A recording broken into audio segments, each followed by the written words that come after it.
Namaskar friends, welcome to Electronics Technology YouTube channel. Topic of Defense Technology. News is EOS signs agreement to acquire MARSS and strengthen counter-drone command and control systems.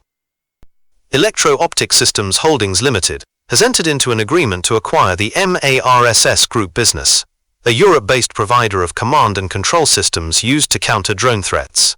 The acquisition is intended to strengthen EOS's counter-drone offering by adding advanced AI-enabled decision-making and sensor effector orchestration through MARSS's proprietary NIDAR, National Innovation Challenge for Drone Application and Research Technology.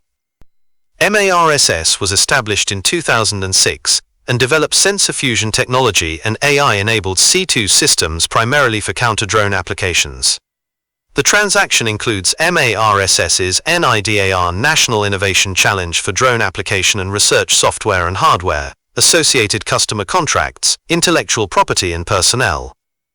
By combining its existing sensor and effector capabilities with MARSS's C2 technology, EOS aims to move from a component supplier to an integrated counter-drone systems provider. The combined capability is designed to deliver end-to-end solutions for detecting, identifying, deciding, and defeating drone threats across military, homeland security, and civil environments. EOS plans to embed NIDAR National Innovation Challenge for Drone Application and Research into its remote weapon system product range, with the intention of enabling mesh-networked systems that provide hemispherical protection against drone attacks. The company expects the acquisition to broaden its geographic footprint, strengthen its in-house AI and software capability, and support competition for larger, higher-value programs.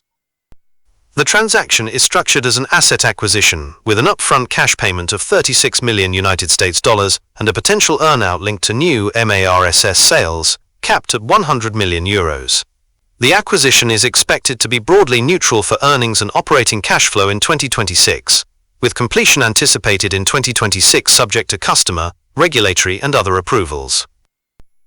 Do you like this video? Please subscribe, share, like and press bell icon for getting notifications of Electronics Technology YouTube channel, and for searching my YouTube channel, please write @Electronics Technology 50.